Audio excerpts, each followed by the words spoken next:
बिस्मिल्लाहिर्रहमानिर्रहीम। गुमनाम हीरो के मुअज़्ज़ज़ नाज़रीन, अस्सलामु अलैकुम। आइए चलते हैं कहानी की तरफ। पैसे वैसे चाहिए तो यूं ही मांग लो, खंजर पिस्तौल वगैरह निकालने की क्या ज़रूरत है। मैं कहता हूँ गाड़ी वापस मोड़ो। इसका लहजा ज़्यादा गज़बनाक हो गया और इसने मेरी गुद्दी पर पिस्तौल की नाल का दबाव बढ़ा दिया। तुम्हारे तबके के बाद लड़के एडवेंचर के शौक में भी लूट मार वगैरह करते हैं, क्या तुम भी इन्हीं में से एक हो? मैंने अकबनुमा आईने में इसकी तरफ देखते हुए मुलायमत से पूछा। साथ ही मैंने गाड़ी मोड़ने की बजाय रफ्तार कुछ और बढ़ा दी। तबके और एडवेंचर की ऐसी तैसी, तुम सवाल जवाब बंद करो और गाड़ी मोड़ो। इसने गोया पिस्तौल का दस्ता मेरे सर पर रसीद करने के लिए हाथ ऊंचा किया, लेकिन फिर न जाने क्या सोचकर रुक गया। मैं झुकाई देकर इसके वार से बचने के लिए तैयार था, मगर इसकी जरूरत पेश नहीं आई। बरखुरदार मुद्दत हुई तुम्हारे इस खादम ने इस किस्म के खिलौनों से डरना छोड़ दिया था। तुम शायद मुझे इस किस्म का कोई सेठ समझे हो जो बंदूक पिस्तौल वगैरह की शक्ल देख ही थर थर कांपना शुरू कर देते हैं। इस खिलौने को जेब में रख लो और अगर तुम्हें किसी चीज की जरूरत है तो सीधी तरह बात करो। मैं तुम्हारी इस बदतमीजी के बावजूद तुम्हारे काम आने की कोशिश करूंगा, मैंने बदस्तूर नरमी से कहा। वो गोया मेरी बात से महजूज होते हुए हंसा। अंदाज कुछ ऐसा ही था जैसे किसी भेड़िए ने नन्हे से इंसानी बच्चे के अंदाज में कलकारी मारने की कोशिश की हो। इस बार वो बोला तो लहजा एक बार फिर बदला हुआ था। गलत फहमी मुझे नहीं तुम्हें हुई है डियर अफजल चौधरी, मैंने तो तुम्हें बिल्कुल ठीक पहचाना है। वो मेरी गुद्दी पर पिस्तौल की नाल का दबाव बढ़ाते हुए बोला। इस गन के बारे में भी तुम गलत फहमी में मुब्तला हो। इसकी साख्त आम पिस्तौल जैसी है, लेकिन तुम्हारी इत्तला के लिए अर्ज है कि ये लेजर गन है। इसने मुझे नाम से मुखातिब किया था। इस पर मुझे हैरत थी, लेकिन अपनी हैरत को छुपाते हुए मैंने बज़ाहिर कहकहा लगाते हुए कहा, ओहो, पूरी साइंस फिक्शन फिल्म चल रही है, अब लेजर गन भी आ गई। हाँ, वो गहरी संजीदगी से बोला। फर्क सिर्फ ये है कि वो फिक्शन होता है और जो तुम्हारे साथ हो रहा है वो फैक्ट है। तुम्हें मालूम ही है फिक्शन और फैक्ट में जमीन आसमान का फर्क होता है। लेजर गन का तज़किरा पढ़ना और फिल्मों में इसका इस्तेमाल देखना एक तफरीह है, लेकिन हकीकत में लेजर बीम का जिस्म से गुजर जाना बड़ा हौलनाक तजर्बा होता है और इंसान को इस तजर्बे से इबरत पकड़ने की मोहलत नहीं मिलती। अब गाड़ी वापस मोड़ लो। इस्लामाबाद की हदूद में दाखिल न होना ही तुम्हारे हक में अच्छा होगा। गाड़ी तो मैं मोड़ लेता हूँ, मैंने स्टीयरिंग व्हील घुमाते हुए कहा, लेकिन इसलिए नहीं कि मैं तुम्हारी लेजर गन से डर गया हूँ, बल्कि इसलिए कि मैं तुमसे कुछ बातें करना चाहता हूँ और बारौनक इलाके में पहुंचकर गालबन हमारे दरमियान बातें नहीं कुछ और शुरू हो जाएगा। मेरे लिए इससे कोई फर्क नहीं पड़ता कि तुम्हारे हाथ में लेजर गन है या आम पिस्तौल। इंसान की खोपड़ी से गोली गुजरे या लेजर बीम, दोनों सूरतों में इसे तो मरना ही है। गाड़ी वापस घूम चुकी तो इसके चेहरे पर कदरे तमानियत के आसार उभरे और वो मुस्कुराते हुए बोला, कुछ न कुछ फर्क तो पड़ता है चौधरी साहब। गोली इंसान के जिस्म के किसी भी हिस्से से गुजर जाए, इसके जिंदा बच जाने का कुछ न कुछ इम्कान तो रहता है, लेकिन ये लेजर बीम तो बहुत ही अजीब है और हमने इसे अजीब तर बना दिया है।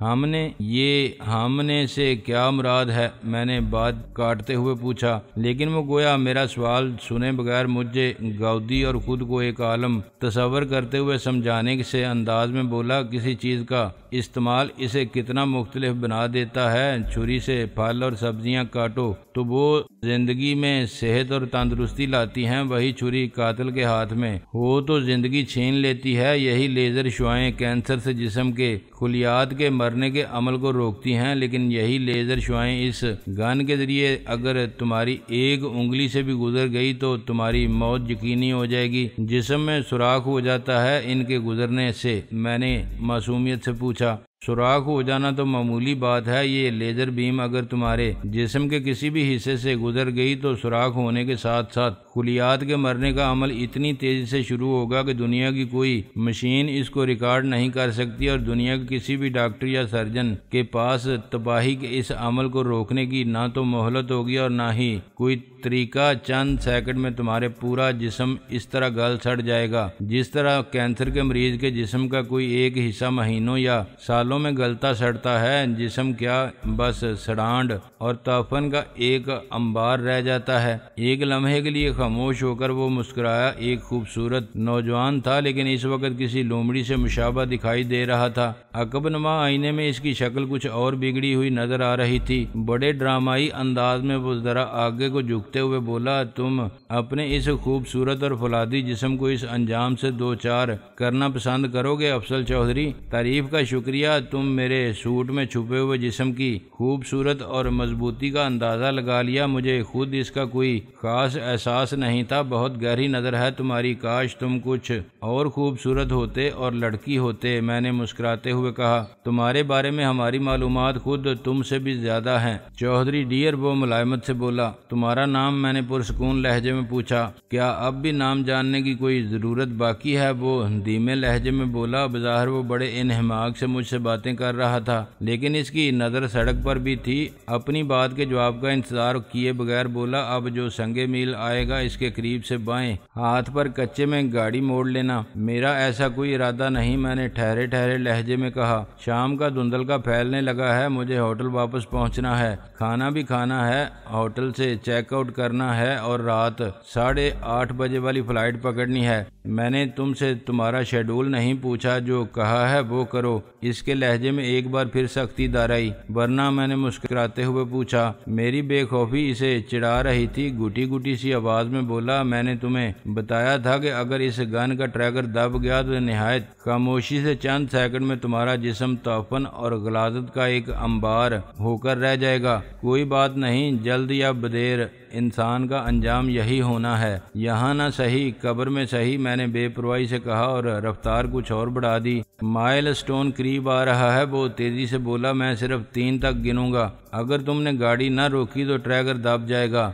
इससे पहले ही मैं गाड़ी किसी दरख्त से टकरा दूंगा। मैंने दीवानगी अमेज से अंदाज में कहकहा लगाया और एक्सीलेटर पर दबाव मजीद बढ़ा दिया। तुम्हारे हाथ में लेजर गन है तो मेरे हाथ में इस गाड़ी का स्टीयरिंग व्हील है। मरना तो मुझे है ही, तुम्हें भी साथ लेकर मरूंगा। मैंने गाड़ी को इधर उधर लहरिए देना शुरू कर दिया। गाड़ी ने मस्त हाथी की तरह कभी इधर कभी उधर का रुख करना शुरू किया, लेकिन वो ये हाथी था जिसकी रफ्तार जहाज के बराबर महसूस होती थी। गाड़ी मेरे इशारों पर जिस तरह इधर उधर हरकत करती थी, जिस तरह झटके खाती थी और जिस तरह यकदम गुर्रा कर आगे बढ़ती थी, इससे किसी अजनबी की रूह ना हो सकती थी। रगों में खून खुश्क हो सकता था। मुझे उम्मीद थी कि और कुछ ना हुआ तो कम से कम इसकी साथी लड़की तो सीट से लुढ़क ही पड़ेगी, और इस तरह अगर एक लम्हे के लिए 20 की तवज्जो हट गई तो मैं कुछ ना कुछ कर गुजरूंगा। लेकिन आज का दिन मेरी तवक्कुआत और अंदाजे गलत साबित होने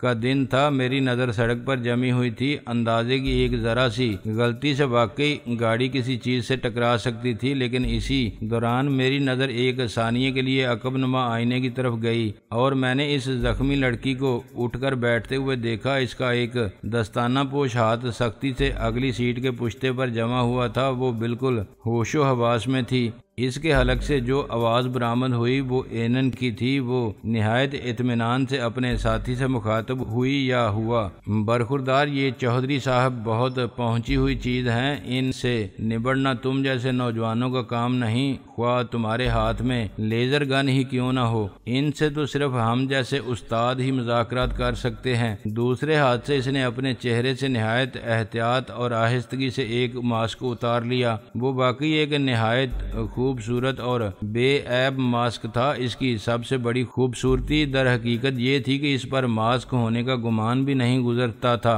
इसके अकब से एनन की वही नहुसतज़दा शक्ल बरामद होते देखकर मुझे बड़ी कोफ्त हुई। ये वाकई एक तकलीफ दे तजाद था। एक अच्छे चेहरे के अकब से एक बंदरनुमा सूरत का बरामद होना। मास्क के साथ ही खूबसूरत बालों की विग भी जुड़ी हुई थी। वैसे बाल एनन के अपने भी अच्छे खासे खूबसूरत थे और शानों तक लंबे थे। अब तक वो विग ही में गुडमुड थे। विग वाला मास्क उतरा तो इस पर लगा हुआ खून भी मेरी नजर से ओझल हो गया और जिन्स बदलने के साथ साथ इसके जख्मी होने का तासर भी खत्म हो गया। इसके हाथों पर दस्ताने मुझे शुरू ही से मशकूक लगे थे, लेकिन मैंने इन्हें अहमियत न देकर गलती की थी। वो इसने अपनी बदनुमा इस्तख्वानी हाथों को छुपाने के लिए पहने हुए थे। मैंने रफ्तार कम कर दी और गाड़ी से करतब दिखाना भी बंद कर दिए। तब एनन अपने साथी नौजवान से दाद तलब लहजे में मुखातब हुआ। देखा उस्तादों की आमद का असर बगैर कहे चौधरी साहब ने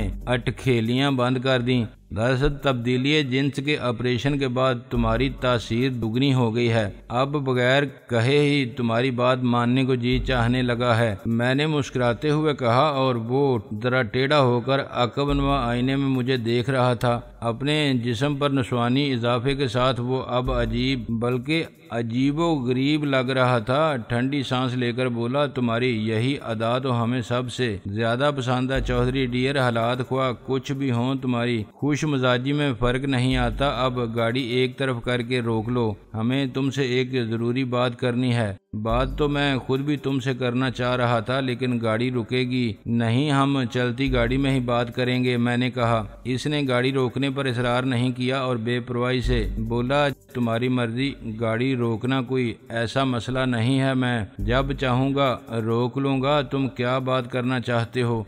मेरी ये समझ में नहीं आता कि तुम्हें ये इल्म कैसे हो जाता है कि मैं फलां वक्त फलां रास्ते से गुजरूंगा। 2-3 मरतबा ऐसा हो चुका है कि तुम कोई तैयारी करके जाल फैलाकर इस रास्ते पर बैठ गए जिससे मुझे गुजरना था। कम से कम इस वक्त तो मुझे खुद भी पता नहीं था कि मैं इस रास्ते से गुजरूंगा। मैं तो बेख्याली में इधर निकल आया था। ताहम ये जरूर है कि मैं तुम्हारे ही बारे में सोच रहा था, तुम्हारी ही तलाश में था, लेकिन मुझे गुमान भी नहीं था कि तुम इस रूप में मिल जाओगे। दिल को दिल से राह होती है। इसने हल्का सा कहका लगाया। बकवास मत करो और बात को टालने की कोशिश भी मत करो। मैंने इसे हल्की सी डांट पिलाई। मुझे उम्मीद नहीं थी कि तुम ऐसे मेकअप वगैरह का भी सहारा ले सकते हो। तुम्हें बहुत ऊंचा लोग समझता हूँ। ऊंचे तो हम हैं, इसमें तो शक नहीं, लेकिन जरूरत पड़ने पर हम हर चीज का सहारा ले लेते हैं। सिर्फ ये देखते हैं कि हमारी सहूलत और आसानी किस चीज में है, किस तरीक़ाकार में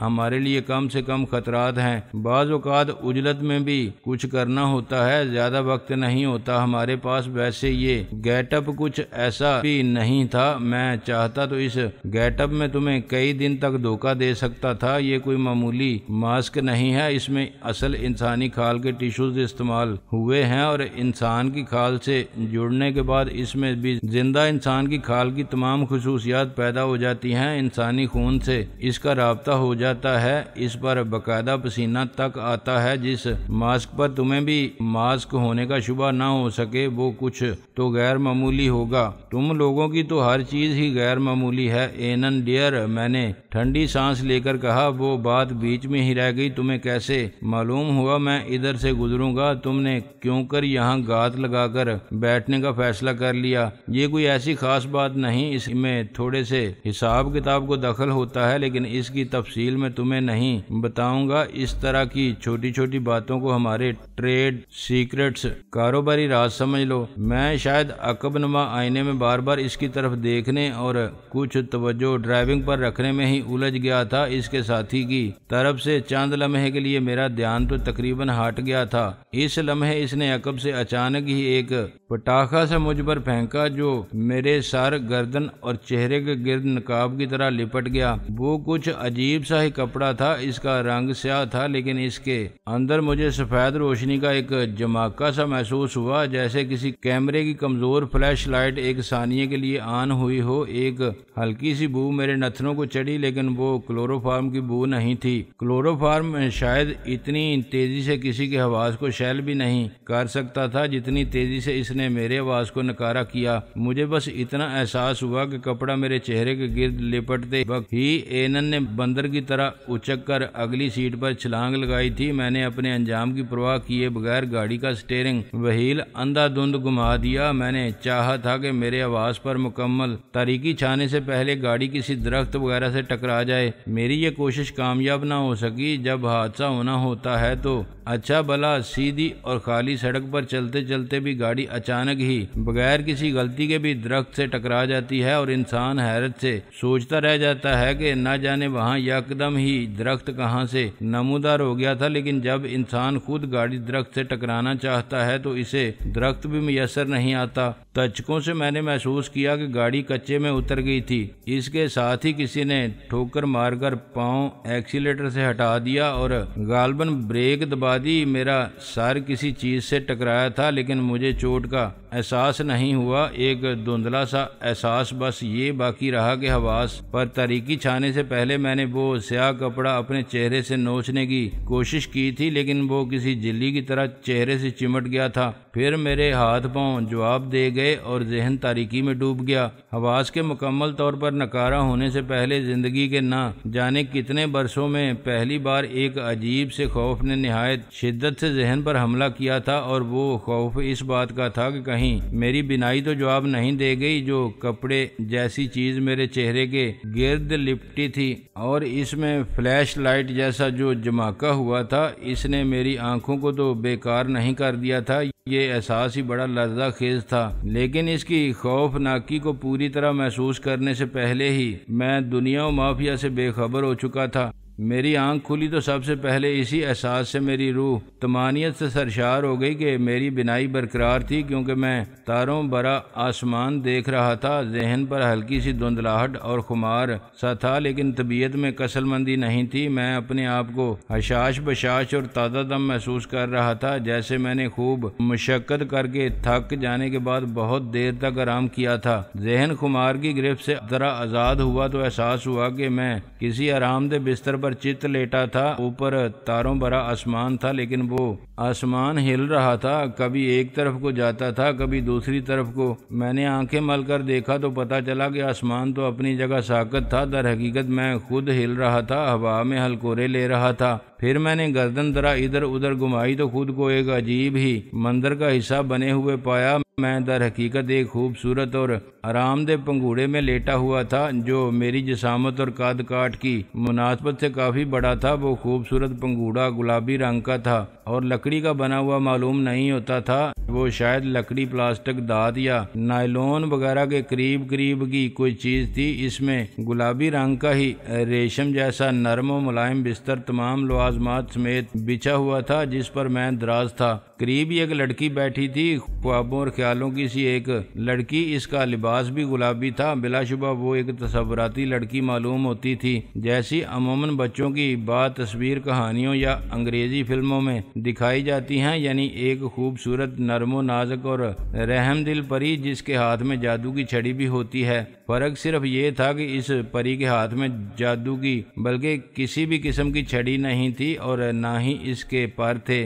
ताहम इसके सर पर गुलाबी ही रंग का एक ताज जरूर था, जिसमें 50 नन्हे नन्हे जवाहरात से चमक रहे थे। इसके पर ना होने के बावजूद इस पर नजर पड़ते ही सबसे पहला तस्वर जहन में किसी परी का ही उभरता था। अजीब और शाहाना से ढीले डाले लिबास, गुलाबी लिबादे में वो करीब बैठी ख्वाबनाक से अंदाज में मेरी तरफ देखते हुए धीरे धीरे पंघूड़ा हिला रही थी। वो इस काबिल थी कि तमाम तर उलझनों के बावजूद देर तक इसकी तरफ देखा जा सकता था, लेकिन तजस्सुस से मजबूर होकर मैंने इधर उधर देखा। इसी दौरान मुझे ये भी एहसास हुआ कि फजा में निहायत ही धीमी और निहायत ही दिल फरेब महक फैली हुई थी और वैसी ही मदम मगर मशहूर कौन सी मौसीकी बिखर रही थी। मेरे दाएं तरफ एक छोटा सा टीला भी नजर आ रहा था, जिसका कुछ हिस्सा खुश रंग फूलों वाले पौधों से ढका हुआ था। इसके दामन में छोटा सा एक नाला भी बह रहा था, जिसका शफाफ पानी तारों की मध्यम रोशनी में बार बार स्याल